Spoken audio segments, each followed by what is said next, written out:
Good morning, students. Yesterday, I have explained you 5 questions of exercise 7.1. 5 questions are left, which I am going to explain you today. So first, I am explaining you question number 6. In question number 6, you have to find the third proportion. जब भी third proportion निकालना हो, 8,12 दिया है तो 8:12 लिखेंगे, proportion लगाएंगे और एक 12 एक बार और लिखेंगे। ये सेकंड प्रोपोर्शन 2 बार लिख देंगे और थर्ड वाले को x लिख देंगे, x मान देंगे। रेशियो का मतलब होता है अपॉन, अपॉन लिखेंगे। प्रोपोर्शन का मतलब होता है इज इक्वल टू, ये लिख देंगे। क्रॉस मल्टीप्लाई करेंगे, 8 की x से मल्टीप्लाई की, 12 की 12 से मल्टीप्लाई की, यानी x is equal to 12 into 12 upon 8। 4 2 जा 8, 4 3 जा 12, 2 1 जा 2, 2 6 जा 12, यानी x is equal to 6 into 3, 18 is the answer of this question. Is there any problem? समझ में आ रहा है बेटा? बहुत अच्छी, तो सारे ओके करने हैं। Is it okay?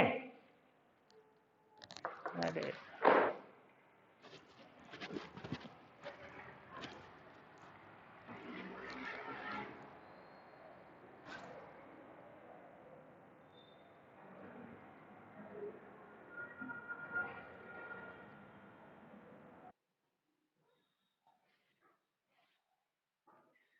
so after sixth question I am explaining you question number 7. Question number 7 is very simple. You have to find the fourth proportion. दिया हुआ है 3 kg, 12 kg and 15 kg. You have to find the fourth proportion. Let us suppose, let the fourth proportion be x. अगर x होगा तो फिर पहले वाले को रेशियो में लिखेंगे, 2 के बाद प्रोपोर्शन का साइन लगाएंगे, थर्ड वाला लिखेंगे और रेशियो लिख के फोर्थ वाला लिख देंगे। इसको सॉल्व कीजिए। 3/12 is equal to 15/x, 3/12। Do cross multiplication. 3x is equal to 12 into 15, x is equal to 12 into 15। 3 will come in the denominator, divide में आ जाएगा क्योंकि ये मल्टीप्लाई में है। 3 1 जा 3, 3 4 जा 12। x इज इक्वल टू 4 की 15 से मल्टीप्लाई करने पे 60 आएगा और 60 ही इसका आंसर होगा। You must be getting it. समझ आ रहा है आप लोगों को? कोई प्रॉब्लम तो नहीं है बेटा? कोई भी प्रॉब्लम आती है तो आप पूछ लीजिए। अब मैं आपको बता रहा हूं क्वेश्चन नंबर 8। क्वेश्चन नंबर 8 बहुत इंपॉर्टेंट क्वेश्चन है। In this question you have to find the mean proportion. 8 question में मीन प्रोपोर्शन निकालना है आपको। जब मीन प्रोपोर्शन निकालना होता है तो 2 दिए हुए हैं आपको, एक दिया हुआ है 0.06 और एक दिया हुआ है 0.06 एंड 0.96। पहला वाला लिखेंगे, रेशियो लगा के x लिखेंगे, प्रोपोर्शन लगाएंगे, फिर से x लिखेंगे। मीन प्रोपोर्शन में फर्स्ट और फोर्थ दिए होते हैं, आपको सेकंड और थर्ड जो कि सेम है वो निकालना है। तो सेम है तो हमने दोनों को x मान लिया। अब इसे सॉल्व कीजिए। 0.06 upon x is equal to x upon 0.96। Multiply करेंगे x की x से तो x स्क्वायर हो गया, इज इक्वल टू 0.06 इंटू 0.96। जब स्क्वायर हटेगा तो ये अंडर रूट में आ जाएगा, 0.06 इंटू 0.96। इसका रूट आप सॉल्व करेंगे कैसे? यहाँ पे हटाइए और ये हटाइए। यहाँ 2 डेसिमल से पहले था, यहाँ भी 2 डेसिमल से पहले था। इट मीन्स आपको क्या लगाना पड़ेगा? 4 जीरो लगाने पड़ेंगे नीचे। ठीक है, समझ आ रहा है? 6 अब रह गया। 6 को आप लिख दीजिए 2 3 जा 6। ठीक है, और 96 को लिख दीजिए 2 2 जा 4, 4 2 जा 8, 8 2 जा 16, 16 3 जा 16 2 जा 32, 32 2 जा 32 3 जा 96। और यहाँ पे लिख लीजिए इसको 100 इंटू 100। पेयर बनाएंगे, ये एक पेयर बन गया, ये दूसरा, ये तीसरा, और एक ये 3 का पेयर। ऐसे ही इसका पेयर बन गया, यानी x इजिकल टू 2 के कितने पेयर बने? 2, एक ये हो गया, एक ये हो गया, एक ये, 3 पेयर। 2 इंटू 2 इंटू 2, 3 का एक पेयर अपॉन यहाँ पे 100 लिख देंगे। पेयर बनता है तो रूट से बाहर आ जाता है वो।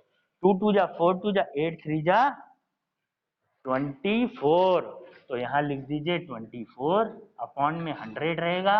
2 जीरो जब नीचे हैं तो 24 लिखने के बाद 2 डिजिट से पहले डेसिमल लगा दीजिए। 1 2 यहाँ पे डेसिमल लगा देंगे, 0.24 आंसर आ जाएगा। पॉइंट से पहले कुछ नहीं होता है तो 0 लगा देते हैं, ये इसका आंसर है। Okay, you must be getting it. Very good. Now I am explaining you question number 9.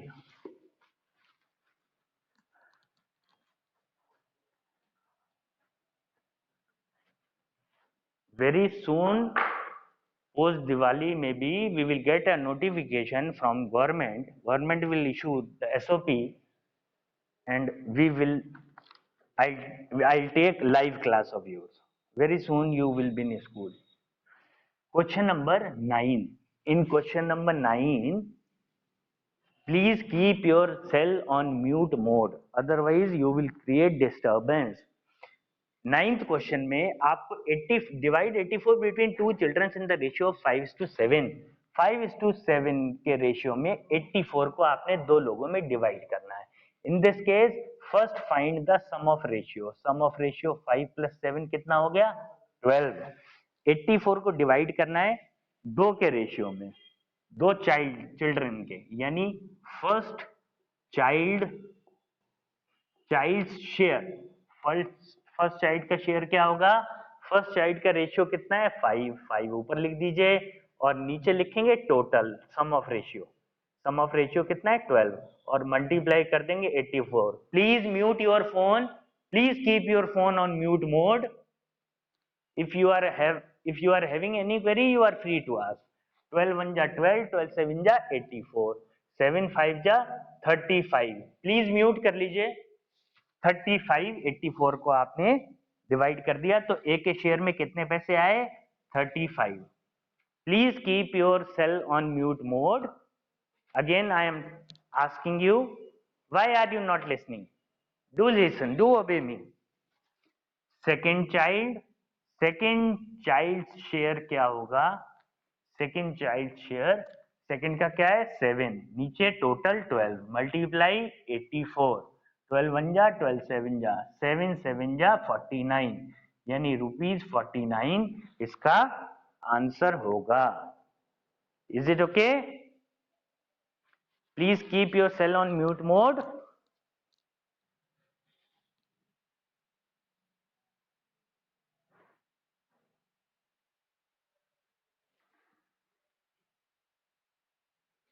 After this 9th question, I am explaining you last question of this exercise.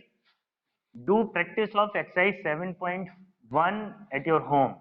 If you will find any difficulty, I'll remove your query. Question number 10 is, in question number 10 it is written that at a particular time the shadow of a pole and a tower are 26 meter and 39 meter respectively. If the height of the pole is 34 meter, what is the height of the tower? आपको ये बताना है, एक shadow, एक पोल और tower की बात हो रही है। यहाँ पे देखिए, एक पोल की और टावर की बात हो रही है, तो इसमें आप क्या करेंगे? रेशियो निकालेंगे शेडो का और ओरिजिनल का। शेडो पोल का रेशियो हाइट क्या है? ओरिजिनल पोल की, और प्रोपोर्शन लगाएंगे सिमिलरली शेडो टावर का और रेशियो हाइट टावर की। देखिए, आपको शेडो पोल की दी हुई है 26, यहां लिख दीजिए 26। पोल की हाइट दी हुई है 34, प्रोपोर्शन लगाइए। टावर की शेडो दी हुई है 39 और हाइट आपको टावर की निकालनी है तो इसको x मान लीजिए।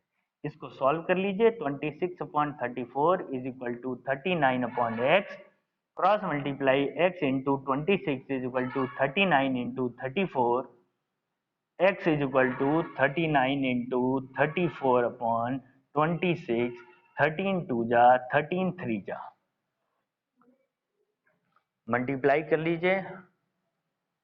नहीं, हाँ 13 टू जा 13 3 जा 2 से इसको कर दीजिए, 17 आएगा। यानी x इज इक्वल टू क्या आ गया, 3 इंटू 17, 51 आया। लिख दीजिए, देयरफॉर द